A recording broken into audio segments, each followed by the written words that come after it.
One word. Fabulous. Liberating. Addiction. Freedom.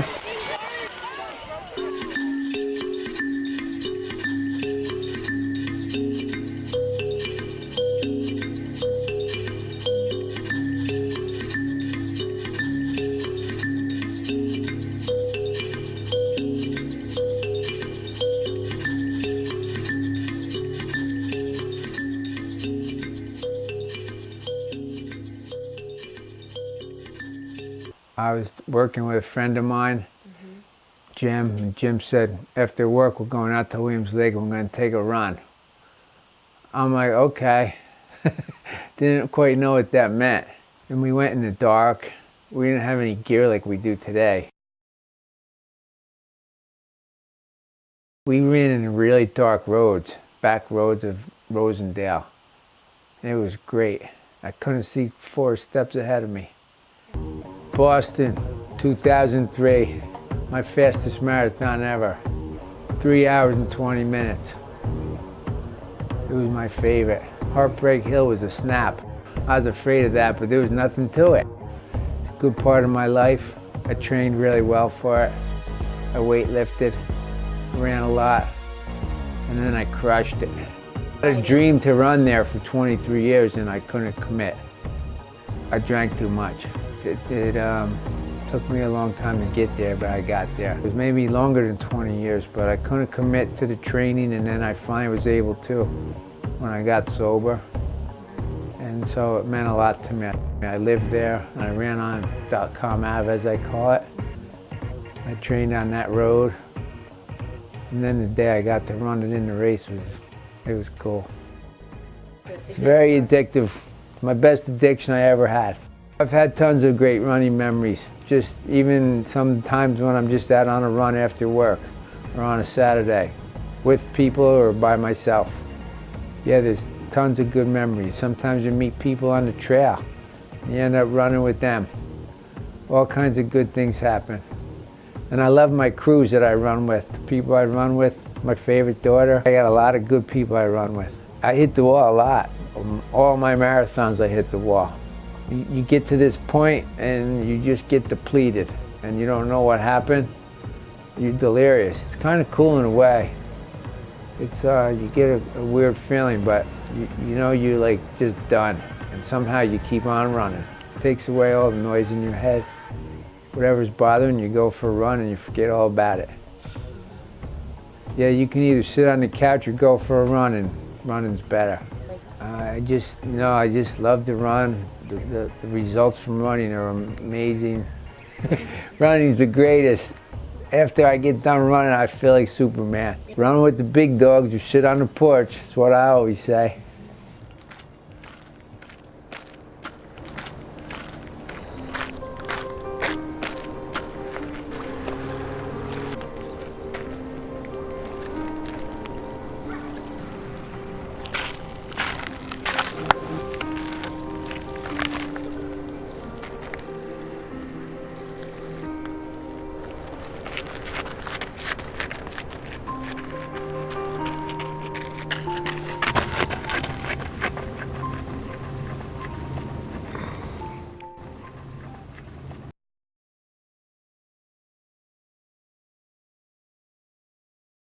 I didn't even take gym in high school. I played golf, and that doesn't really take much athleticism. It's weird. I never would have thought I would have been a runner. Yeah, it's really completely different from what I ever thought I would be when I grew up and through high school and the first part of my adult life. At the end of 2011, I weighed 240 pounds and my blood pressure was through the roof. So I knew I could lose weight, so I started doing that. And then I figured once I stopped dieting by eating better that I would just gain it back if I didn't change something else. So I started doing P90X and running a little bit, and I ran a 5K, a local 5K, and then I did my first Spartan Sprint on Staten Island, and that was super exciting, and it turned out to be, I guess, one of the easiest Spartan races that ever existed. It got me excited, so that was my start of running. A 1 mile distance is exceptionally challenging. Trying to push a 6-minute mile when you weigh 200 pounds is hard. I would say I'm the fattest runner, you know, like for the amount of miles I put in. I would also blame my diet soda addiction for a while there to be a major part of why I couldn't lose weight. Running,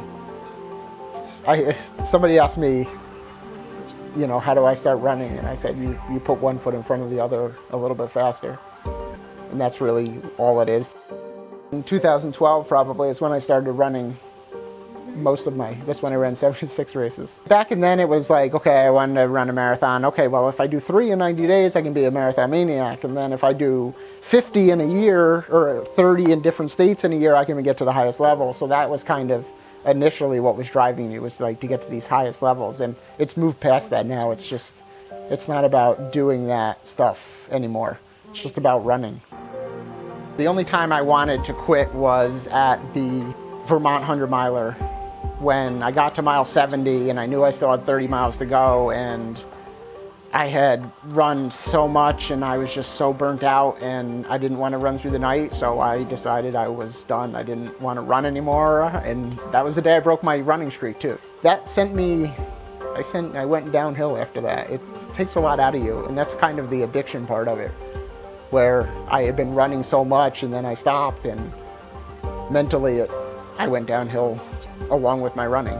I think my body finally said, okay, you've done too much and it's time to take a little break. I mean, when you break down to that point where you just put so much into something that it gets, I think that's really what does it. And I think that's how a lot of people are when it comes to marathons. I mean, granted, I run a lot, so a marathon isn't as big a deal to me as it is for other people. I don't think I've had a lot of lows when it came to running. I run 2 to 3 to 4 times a day. Like I said, I'm just addicted to it now.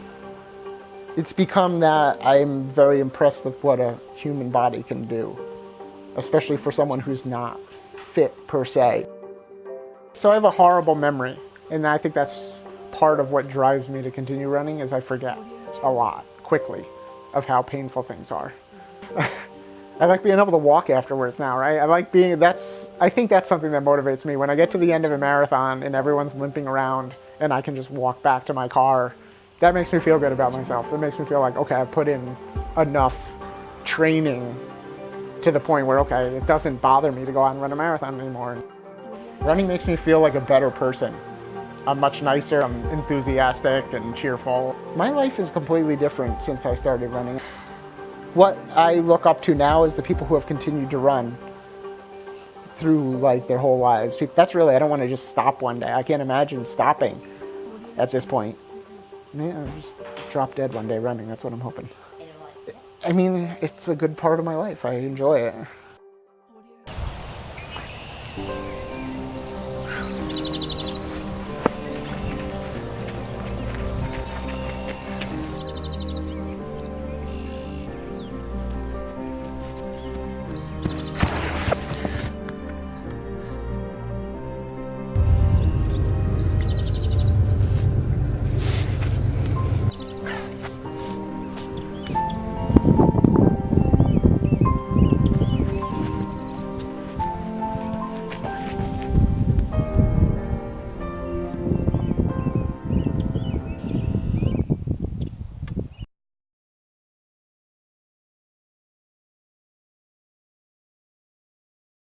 I think I was 14 and I was in high school, and I said stop growing, and I started to pudge out a little, put on a little weight, and I wanted to like lose a little weight to be a cheerleader. So I just started going to the local track at my high school. It was a cinder track, dirt, and I ran 1.5 miles a day. And then it ended up, you know, I started doing the 5Ks and then the 10Ks, and the next thing I knew I was doing marathons. It makes me feel really happy. It makes me feel happy, it makes me feel relaxed, and it makes me feel grateful. Think about all the people who can't. You know, like, so if I'm ever having a day where I'm like tired or it's too cold, I think about people in wheelchairs. I think about people in nursing homes. I think about people who have cancer, and I think what they would give to be able to do this. So Jim and I say this all the time. We say because we can. The first time I finished the New York City Marathon, I thought that was the most amazing thing, that I completed 26 miles. I was 27 1986.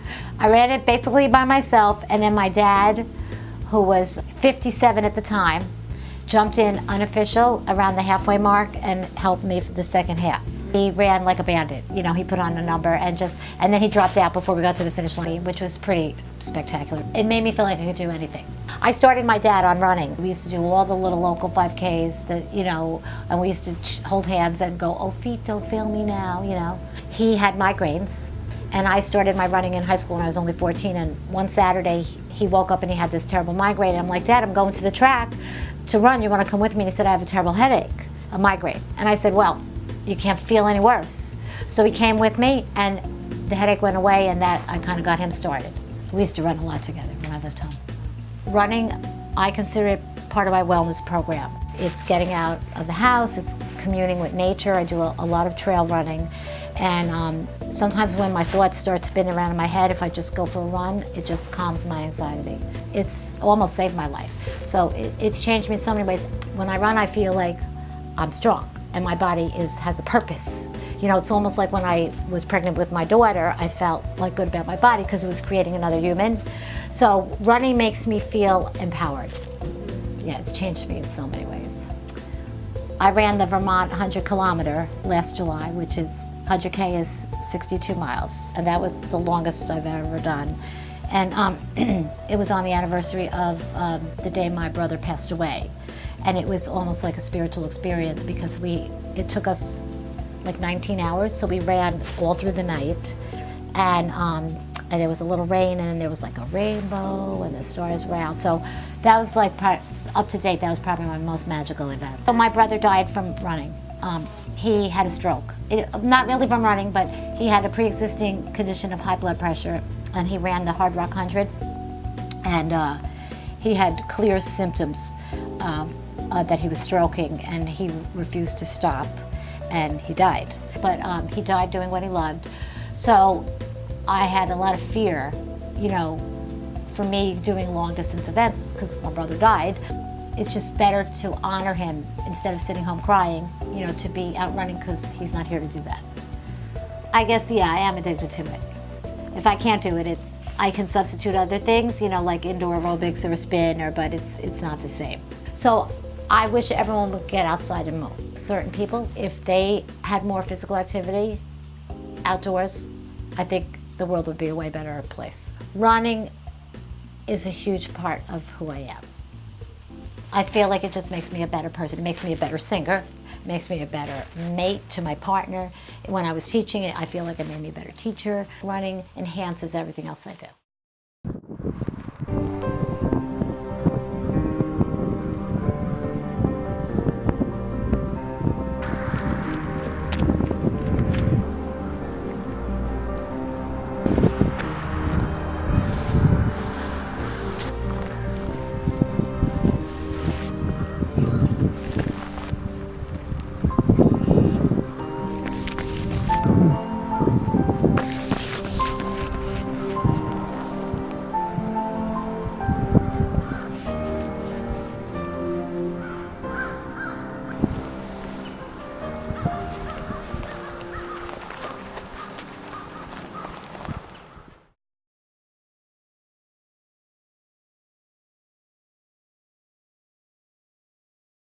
I was 5 years old, and my dad's a runner, so we were going to run the Shamrock Run in Kingston.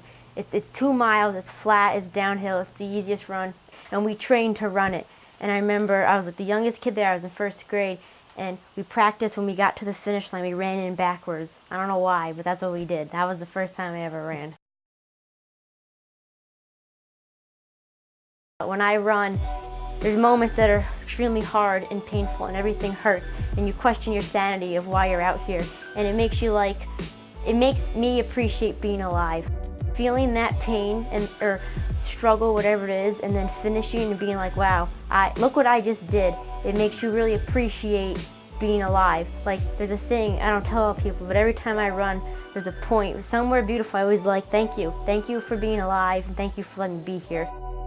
This one time, I was running with my dad and our friend Jamie at Minnewaska State Park, and we were running the solstice run. It was only supposed to be like 8 miles, And what happened was the trail had gotten affected by weather, and they closed off a trail, and they had to make the run about 2 miles longer. And I've only ever run 8 miles, so this was about 10. And I was like freaking out, and I was like, I found out like an hour before the race, and I was like, I can't do this, I don't want to run. And Dad was like, we'll just do it and see what happens. And we ran it, and we came through the finish line, and at that moment I said, where can I sign up for a half marathon? That locked it in for me. I don't remember life without running. Since I've been a kid, I've been running. They say I hopped out of a stroller. It's funny, I have a timeline in my head of all the months, and I base it around running. Like when April comes, I know Boston's coming. When November, it's marathon season.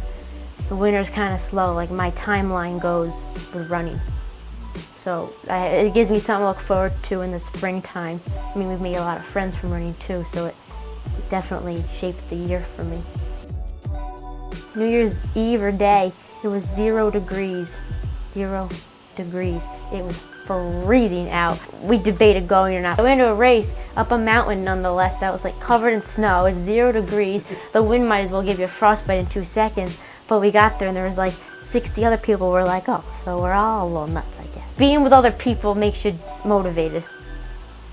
I won a race once. I was the first female across the finish line. And I've never had a like, quote unquote like race like that. Actually, like people chasing me down. That was fun. That was exciting. Knowing what I've done in the past, looking forward, there's a lot of really cool stories and bigger things out in the world, like professional runners or bigger races, and it's like a goal to get there. So I just know, keep doing what I'm doing, and one day if that's what I want to do, I can. It's big. You should run. There's a book. It's called Born to Run, and yes, we are all born to run.